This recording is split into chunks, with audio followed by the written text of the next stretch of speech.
Langsung aja depan saya ini adalah Ibu Retno Marsudi, Menteri Luar Negeri Republik Indonesia, wanita pertama kalinya dalam sejarah. How do you feel? Great. Oh, Alhamdulillah. Apa kabar Mas Yudi? baik. Saya senang banget loh ketemu Ibu Retno. Terima kasih. Karena menarik sekali, wanita pertama yang menjadi Menteri Luar Negeri. It's actually a challenge kan, tantangan kan.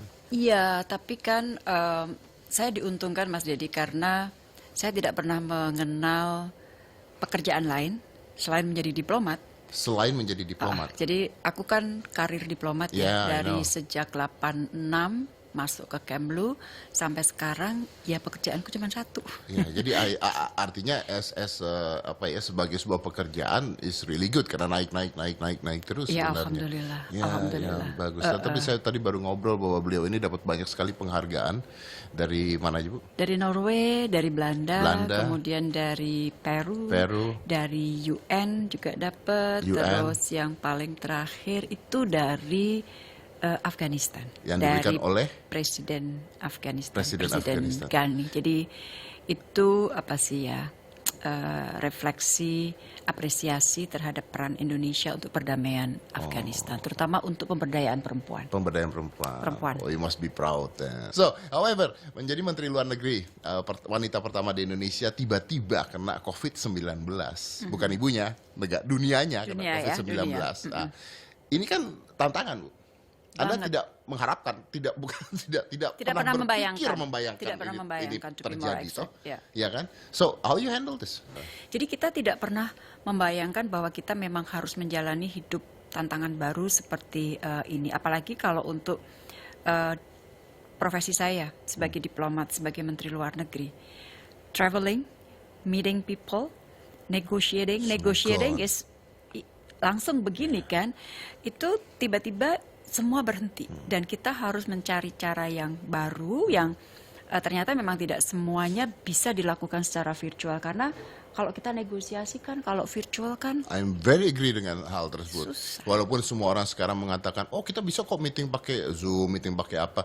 Oke, bisa, tapi Meeting biasa oke, tapi kalau ada beberapa yang memang nggak bisa. feelingnya nggak dapet. Iya. Iya. Apalagi kalau negosiasi ya, we have to know Ya, reactionnya, reaksinya. apanya. Kita harus kenal dulu Iya. sama yang bersangkutan, mempelajari dulu lawan bicara kita Betul. seperti apa dan sebagainya. Itu perlu physical, langsung. ya, ada physical. Jadi untuk pekerjaan saya sebagai Menteri Terkena Luar sekali. Negeri sangat terkena. Tapi kan kita tidak bisa Menyalahkan itu. menyalahkan dan kita tidak bisa berhenti hidup Ya. hanya karena COVID kan. Ya. Kita harus tetap jalan dan fokus kita.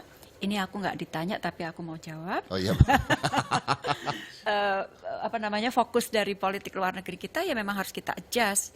Misalnya bagaimana kita menjalin kerjasama internasional untuk pengadaan alat-alat kesehatan yang paling diperlukan, untuk obat-obatan dan untuk perlindungan warga negara Indonesia karena kan banyak banget warga negara Indonesia Yang di luar sana. sedang bepergian maupun memang mereka Tinggalnya atau di hidup luar sana. di luar sana. Oke, apakah kalau misalnya kita melihat ekspor import ya, alat-alat kesehatan dan sebagainya, itu sekarang tuh kita tuh jual beli atau barter? Ada yang sifatnya komersial. Dalam artian kita perlu di satu negara, di negara itu ada barangnya, kita beli dan belinya Seperti chloroquine kemarin, rapid test? ya termasuk Itu beli ya? APD dan APD. sebagainya. Tapi ada yang kerjasama dalam artian this time kita dibantu. Kalau spirit membantu itu kemudian berhenti, spirit agree. kerjasama itu kemudian berhenti, saya khawatir apa? Manusia berhenti menjadi manusia. Betul, manusia berhenti menjadi manusia dan dunia ini akan kolaps. Ya, akan hancur. Betul. Nah, Ibu sendiri karena Menteri Luar Negeri, Anda tahu tentang berbagai negara, semua negara pada saat ini mungkin ya di dunia terkena dengan dampak COVID-19. Apakah ada sebuah perbandingan terdata yang bukan hoax? Apakah Indonesia ini peringkat nomor berapa sih paling buruk terkena dampak COVID? Kalau penanganan, jadi begini, tidak ada satu formula kebijakan yang dapat diterapkan 100% sama dari satu negara ke negara Okay, lain. agree with that. Jadi yang ingin saya sampaikan adalah bahwa kita semua, terutama dari sisi pemerintah, berusaha sekuat tenaga untuk mengatasi masalah. Karena kalau tidak, sebenarnya perang kita tuh dua, Mas Didi. Satu perang melawan COVID-nya itu sendiri, satu lagi perang melawan pelambatan Pelambatan apa? ekonomi. Ekonomi, oke. Kalau pelambatan ekonomi ini terus menjadi semakin buruk, juga sangat tidak baik dampaknya. But which one do you think is more important? Both. For the country? No. For the country? Kesehatan pasti nomor satu. Yeah. Karena begini, bagaimana kita bisa bicara mengenai masalah pertumbuhan ekonomi, orang bekerja, orang berkarya, kalau mereka tidak sehat? Bu, boleh nggak saya tahu negara mana sih yang paling membantu Indonesia? Kita so far ada kerjasama dengan 104 pihak. 104 pihak Pihak internasional. internasional. Oke. 10 negara, kemudian 10 organisasi internasional, dan 84 itu adalah NGO internasional. Dan negara-negara yang membantu kita itu membantu memberikan kita apa? Bantuan mereka adalah berupa peralatan medis yang diperlukan, kemudian ada yang berupa obat-obatan, APD, kemudian masker, terutama yang N95, kemudian ventilator, tapi ventilator agak susah kita dapatkan. Kenapa? Bukannya barusan saja Amerika? Kita sekarang udah bikin kan, kalau ventilator kita sudah mulai Ya, bikin. sudah mulai membuat. Ya. Tapi bukannya Amerika baru saja katanya mau memberikan kita bantuan ventilator? Ada pembicaraan ke situ. Ada pembicaraan ke Ada situ, tapi kita udah bisa buat sendiri juga ya. Ya, kalau kan makanya kita tuh sebenarnya cepet ya. Yeah. Bangsa kita, maksudnya di tengah kita sulit kayak gini, bangsa kita tuh cepet juga loh Mas Dedi. Yeah. Dalam artian sekarang kita udah mencoba ventilator, kemudian masker, hand sanitizer dan sebagainya, itu udah nggak terlalu sulit seperti waktu Awal-awal pertama. Apakah orang-orang Indonesia yang ada di luar negeri itu diurus oleh negara luar? Jadi beban masing-masing negara saat ini nih semuanya sedang overstretch, sedang berat semuanya. Nah, ada beberapa yang memang bisa dibantu oleh negara setempat, misalnya student. Kalau dia misalnya di dormitory, bayarnya bisa ditunda, itu. Tapi ada yang memang tidak bisa membantu dan kita tidak boleh menyalahkan. Contoh? Aku nggak usah kasih contoh negara ya, tapi ya, tipenya pelancong kah? Oh, kalau pelancong, most likely memang dia harus menanggung sendiri, karena kan misalnya kita lagi pergi nih di negara X, tiba-tiba udah lockdown, tapi mereka biasanya bisa cari jalan, karena sebenarnya gini, Mas Dedi.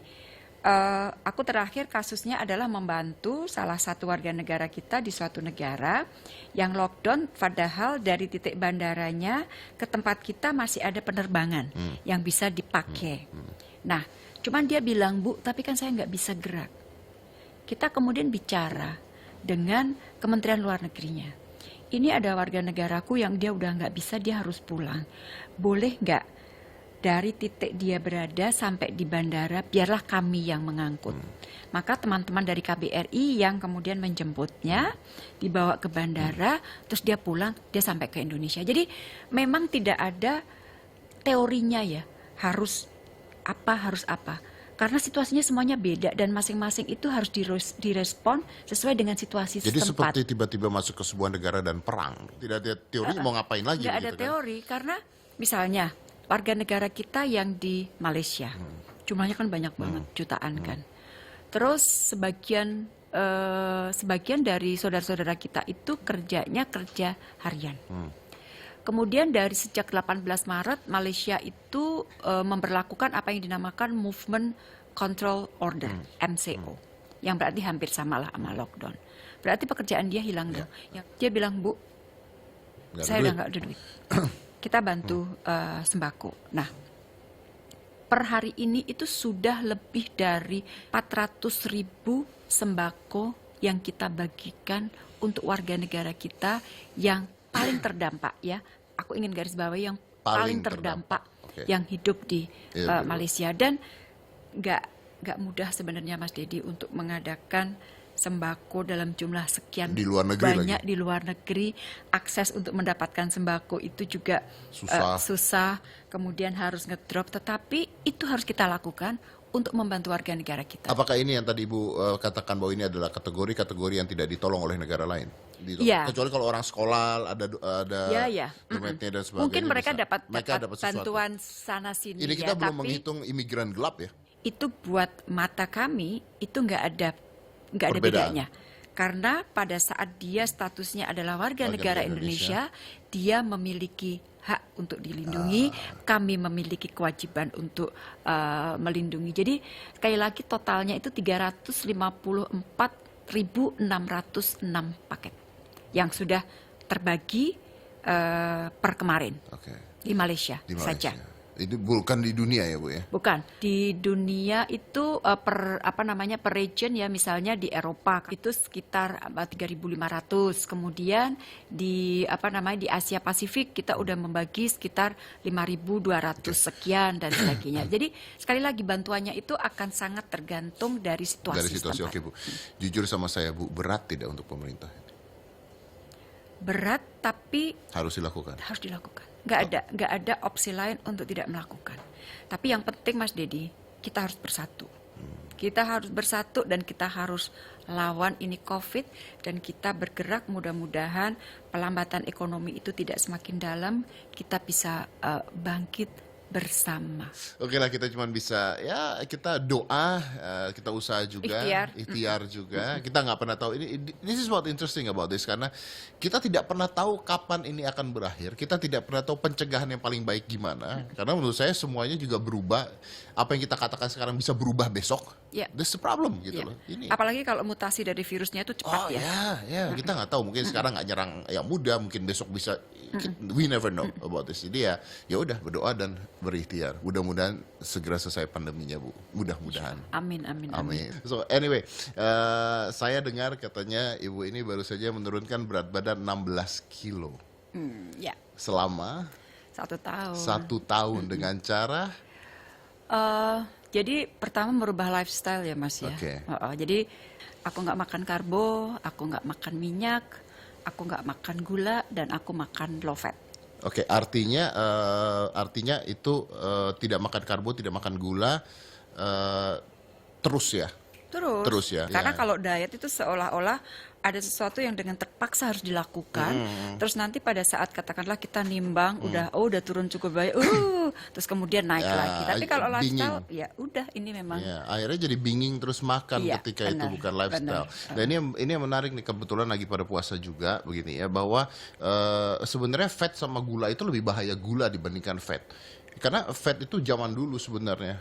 Jadi Amerika mengatakan, ini fat bahaya. Akhirnya semua makanan itu dibikin low fat. Tapi yang kita lupa adalah sugarnya dinaikkan. Itu yang nggak kelihatan. Makanya yang benar adalah low sugar. Karena sugar make you fat. Sugar dicerna di tubuh kita jadi fat. Nah itu artinya. Ahlinya. Terima kasih banyak Ibu Retno sudah hadir di Net TV. Terima kasih, sukses selalu. Jaga kesehatan. Amin. Pasti. Saya akan balik lagi, tapi sekarang kita lihat dulu, ini adalah Kokom Band.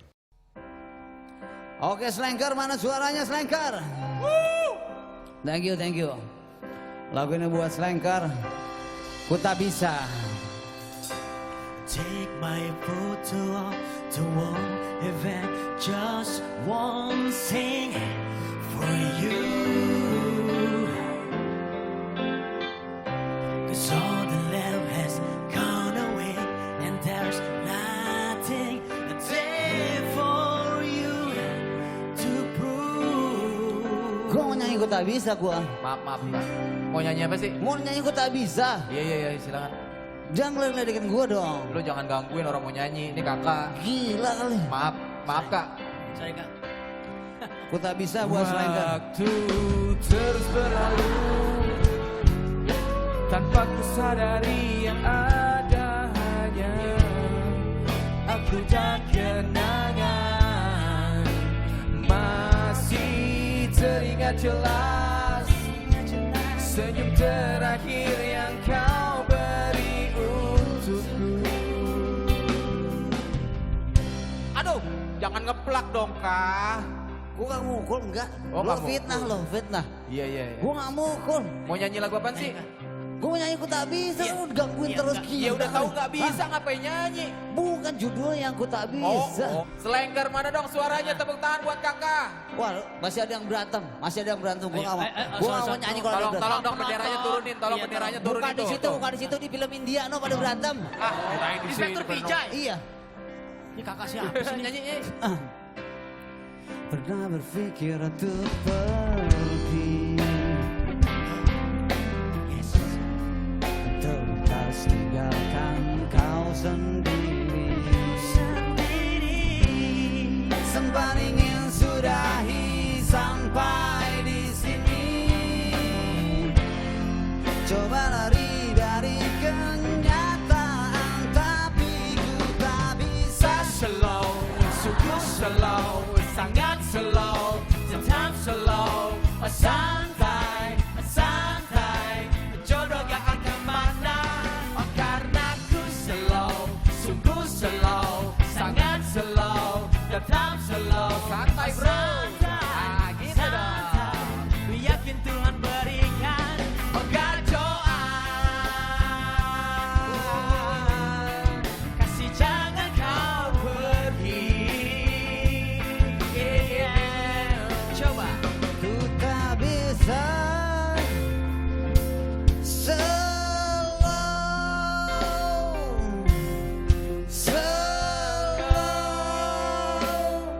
darimu.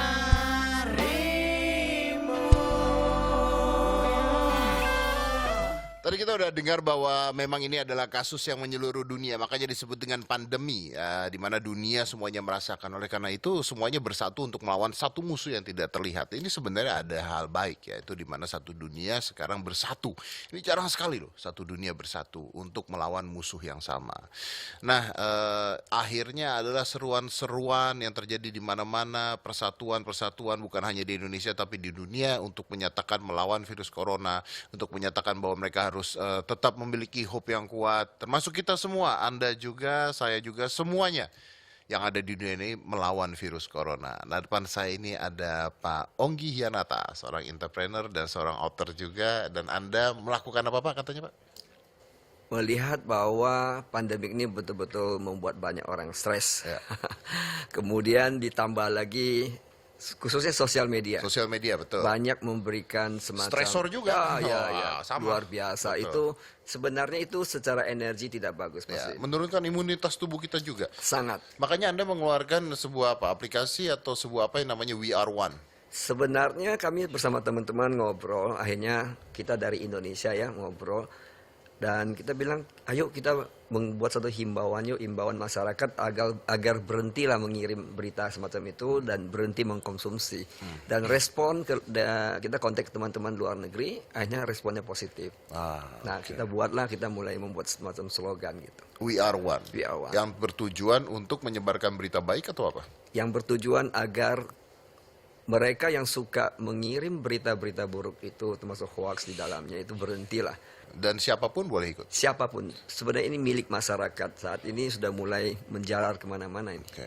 Nah, caranya apa? Dengan hashtag, dengan apa? Hashtag kita dengan tulisan yang seragam semua ya, We Are One tadi itu, Save Life. Save Life. Oke, ini contohnya. Ya, Save ya, life seperti from COVID-19, only Ya. consume, share positive, only consume and share positive news. Ini menarik Ya. dari Taiwan. Ya, Ya, di sini Taiwan. menarik, only consume and share Ya. positive news. True. Tanzania, oke. Tonga. Jadi di sini yang penting adalah consume and share. Share and consume only positive. Ya. Jadi Venezuela. Ini dia menarik banget nih. Only consume and share positive news. Nah, itu dia Iya, hashtagnya positive news ya. Oke. Artinya orang-orang sekarang juga kayaknya udah mulai capek juga melihat berita-berita negatif yang ada di mana-mana. Ya, mulai capek, tapi yang rajin juga masih ada yang mengirim gitu. Tapi ini menarik karena akhirnya ini sampai diadaptasi juga sampai luar negeri semua juga ikut membantu juga ya kan? So far kita sudah berhasil dalam 10 hari ya, kita menjangkau 218 negara dan teritori. Oke. Apakah ini ada end goal-nya, Pak? Goalnya hanya satu aja kok, bahwa menanamkan masyarakat generasi muda khususnya jangan suka kirim berita buruk karena kami mengerti bahwa energi itu nggak bagus. Hanya ingin memberitakan hal-hal baik. Nah, ini menarik nih ya, karena benar tadi katanya kalau kita membaca berita-berita baik, maka hasilnya juga akan membuat kita punya endorfin naik, itu semua. true. Terus kita juga menjadi lebih imun juga. Ini kan sama seperti dulu ada penelitian di Jepang, dokter apa? Imoto. Imoto. Ya. Yang air, Air. yang satunya, Satu I hate you, I love you. ya. Dan saya praktekkan itu, Mas Ah. Dedi. Saya praktekkan pada saat anak saya masih kecil-kecil. Saya sengaja praktekkan itu. Saya tiap hari itu. Saya bilang I hate you, satu I love you. Dipisahin ya, kurang lebih 5 meter. Bukan anak-anaknya dong. Oh, Nasi ya. nasi. Jadi Lalu apa nasi, yang terjadi? nasi kualitasnya sama. Ya. Jadi dengan kondisi botol juga sama. Dan yang terjadi 3 bulan kemudian yang I hate you itu hitam kayak tinta. Tinta hitam itu. Sementara I love you itu masih putih dan sedikit mulai berabu-abu. Tapi tidak. Langsung aja depan saya ini adalah Ibu Retno Marsudi, Menteri Luar Negeri Republik Indonesia, wanita pertama kalinya dalam sejarah. How do you feel? Great. Oh, Alhamdulillah. Apa kabar Mas Yudi? baik. Saya senang banget loh ketemu Ibu Retno. Terima kasih. Karena menarik sekali, wanita pertama yang menjadi Menteri Luar Negeri. It's actually a challenge kan, tantangan kan. Iya, tapi kan saya diuntungkan Mas Dedi karena saya tidak pernah mengenal pekerjaan lain selain menjadi diplomat. Selain menjadi diplomat. Jadi aku kan karir diplomat Yeah, I ya dari know. sejak 86 masuk ke Kemlu sampai sekarang ya pekerjaanku cuma satu. Ya, jadi artinya sebagai sebuah pekerjaan is really good karena naik terus Ya, sebenarnya. alhamdulillah. Ya, Alhamdulillah. ya, bagus. Nah, tapi saya tadi baru ngobrol bahwa beliau ini dapat banyak sekali penghargaan dari mana aja, Bu? Dari Norway, dari Belanda, Belanda. kemudian dari Peru, dari UN juga dapat, UN. terus yang paling terakhir itu dari Afghanistan. Yang dari diberikan oleh Presiden Afghanistan, Presiden Afghanistan. Ghani. Jadi itu apa sih ya?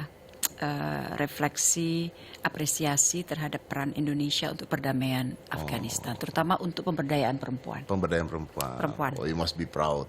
So, however, menjadi Menteri Luar Negeri, wanita pertama di Indonesia tiba-tiba kena COVID-19. Bukan ibunya, dunianya kena Dunia ya, COVID-19. dunia. Nah, ini kan tantangan, Bu. Anda Banget. tidak mengharapkan, tidak pernah berpikir membayangkan. membayangkan Tidak pernah ini membayangkan, to be more terjadi, exact, toh? ya. Ya kan? So, how you handle this? Jadi kita tidak pernah membayangkan bahwa kita memang harus menjalani hidup tantangan baru seperti ini. Apalagi kalau untuk profesi saya sebagai diplomat, sebagai Menteri Luar Negeri. Traveling, meeting people, negotiating is langsung begini kan.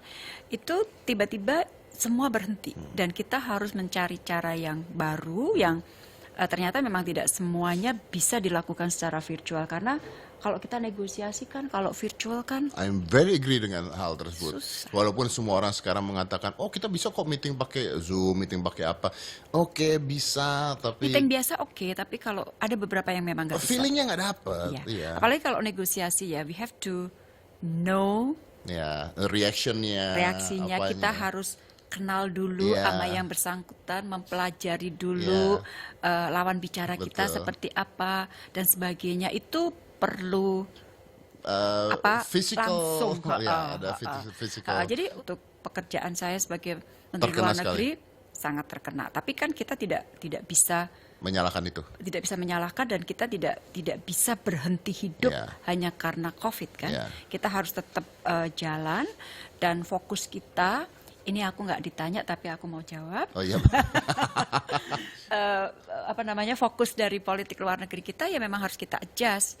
Misalnya bagaimana kita menjalin kerjasama internasional untuk pengadaan alat-alat kesehatan yang paling diperlukan, untuk obat-obatan dan untuk perlindungan warga negara Indonesia karena kan banyak banget warga negara Indonesia Yang di luar sana. sedang bepergian maupun memang mereka tinggalnya atau Tinggalnya di hidup luar sana. di luar sana. Oke, apakah kalau misalnya kita melihat ekspor import ya, alat-alat kesehatan dan sebagainya, itu sekarang tuh kita tuh jual beli atau barter? Ada yang sifatnya komersial. Aha. Dalam artian kita perlu di satu negara, di negara itu ada barangnya, kita beli dan belinya Seperti chloroquine kemarin, rapid test. ya termasuk Itu beli ya? termasuk APD dan APD. sebagainya. Tapi ada yang kerjasama dalam artian this time kita dibantu. Kalau spirit membantu itu kemudian berhenti, spirit agree. kerjasama itu kemudian berhenti, saya khawatir apa? Manusia berhenti menjadi manusia. Betul, manusia berhenti menjadi manusia dan dunia ini akan kolaps. Ya, akan hancur. Betul. Nah, Ibu sendiri karena Menteri Luar Negeri, Anda tahu tentang berbagai negara, semua negara pada saat ini mungkin ya di dunia terkena dengan dampak COVID-19. Apakah ada sebuah perbandingan terdata yang bukan hoax? Apakah Indonesia ini peringkat nomor berapa sih paling buruk terkena dampak COVID? Kalau penanganan, jadi begini, tidak ada satu formula kebijakan yang dapat diterapkan 100% sama dari satu negara ke negara Oke, lain. agree with that. Jadi yang ingin saya sampaikan adalah bahwa kita semua, terutama dari sisi pemerintah, berusaha sekuat tenaga untuk mengatasi masalah. Karena kalau tidak, sebenarnya perang kita tuh dua, Mas Didi. Satu perang melawan COVID-nya COVID. itu sendiri, satu lagi perang melawan pelambatan Pelambatan apa? ekonomi. Ekonomi, Ah, oke. Kalau pelambatan ekonomi ini terus menjadi semakin buruk, juga sangat tidak baik dampaknya. But which one do you think is more important Both. for the country? No, For the country. Kesehatan pasti nomor satu. Yeah. Karena begini, bagaimana kita bisa bicara mengenai masalah pertumbuhan ekonomi, orang bekerja, orang berkarya, kalau mereka tidak sehat. Bu, boleh nggak saya tahu negara mana sih yang paling membantu Indonesia? Kita so far ada kerjasama dengan 104 pihak 104 pihak internasional. internasional. Oke.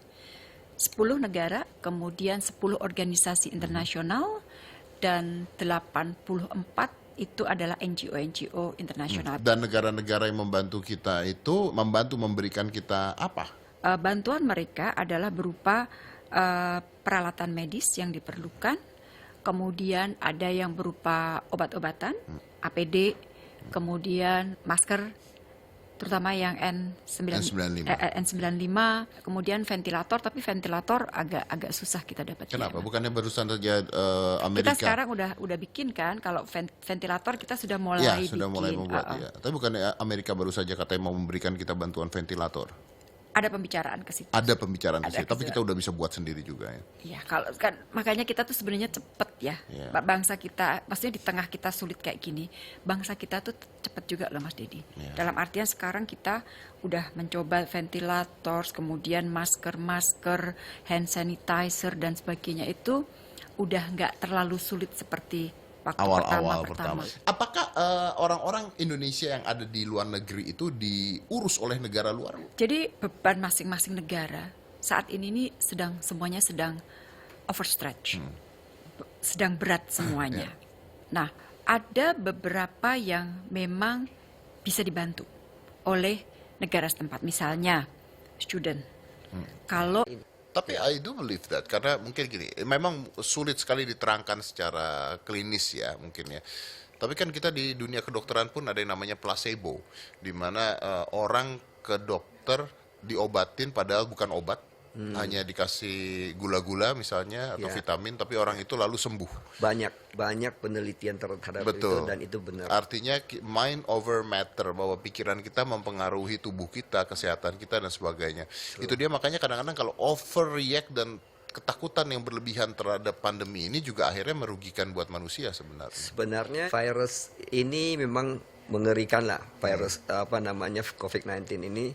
Tapi yang lebih mengerikan adalah menurut saya ya, yang kena dampaknya lebih besar adalah the virusnya, yang negatif itu. Negatif Karena coba lihat persentase berapa yang kena virus COVID-19 ini secara global ya. Persentasinya dibandingkan jumlah penduduk kecil. Tapi penyebarannya ini yang ditakutkan. Penyebarannya itu berapa banyak yang kena? Hampir semua, termasuk saya, mungkin Mas Dedi juga indirectly Iya. pasti ada kena sedikit-sedikit. Kita dekat sama teman dekat dulu. Kita sudah mulai ini kan, Iya. kekhawatiran. belum tentu dia adalah gitu kan. Tapi kita sudah kita sudah dibentuk, kita yang kena, sudah ya. dibentuk seperti itu. Iya kan? Betul. Karena kita nggak pernah tahu nih kapan ini akan berakhirnya, kita nggak pernah tahu. Oleh karena itu ya kita berusaha sedemikian rupa, ya jaga-jaga aja, tapi juga jangan terlalu panik juga, dan ya pasti menyebarkan berita-berita baik. True.